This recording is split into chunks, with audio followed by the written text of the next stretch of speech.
కాళేశ్వరం ప్రాజెక్టుపై కాంగ్రెస్ పార్టీ చేయని కుట్రలేదు. ప్రాజెక్టు కుంగిపోయిందని, కూలిపోయిందని కాంగ్రెస్ నాయకులు అడ్డగోలుగా మాట్లాడారు. బీఆర్ఎస్ పార్టీపై బురద జల్లడానికి, కేసీఆర్ను మద్నం చేయడానికే కాంగ్రెస్ నాయకులు కుట్రలు చేశారు. నీళ్లు లేనట్లు చిత్రీకరించి లక్షలాది ఎకరాల్లో పంటలను ఎండబెట్టారు. నీళ్ల కోసం ధర్నాలు చేసిన రైతులపై లాఠీ చార్జీలు చేయించింది ప్రభుత్వం. దీంతో రైతుల పక్షాన బీఆర్ఎస్ పోరుబాట పట్టింది.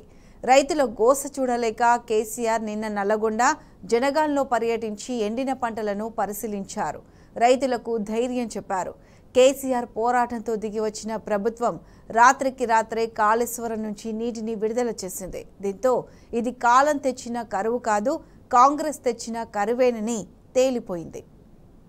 కాళేశ్వరంలో పోయే నీళ్లు కూడా వృధాగా సముద్రానికి వదిలిపెట్టి ఒక చిల్లర డ్రామా కోసం, చీప్ టాక్టిక్స్ కోసం ఏముందని దానిలో ఏం ప్రపంచం మునిగిపోయినది.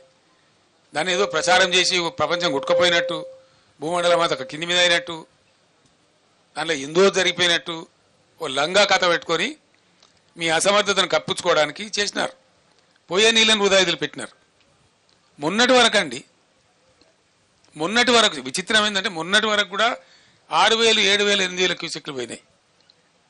సింగిల్ మోటార్ నడిపి కూడా కాలువలు నడిపించచ్చు, నీళ్ళు నడపచ్చు, బ్రహ్మాండంగా నడపండచ్చు. అద్భుతంగా నీళ్ళు ఎత్తే అవకాశం ఉండే. డిసెంబర్లో మంచి నీళ్ళు పోతాయి.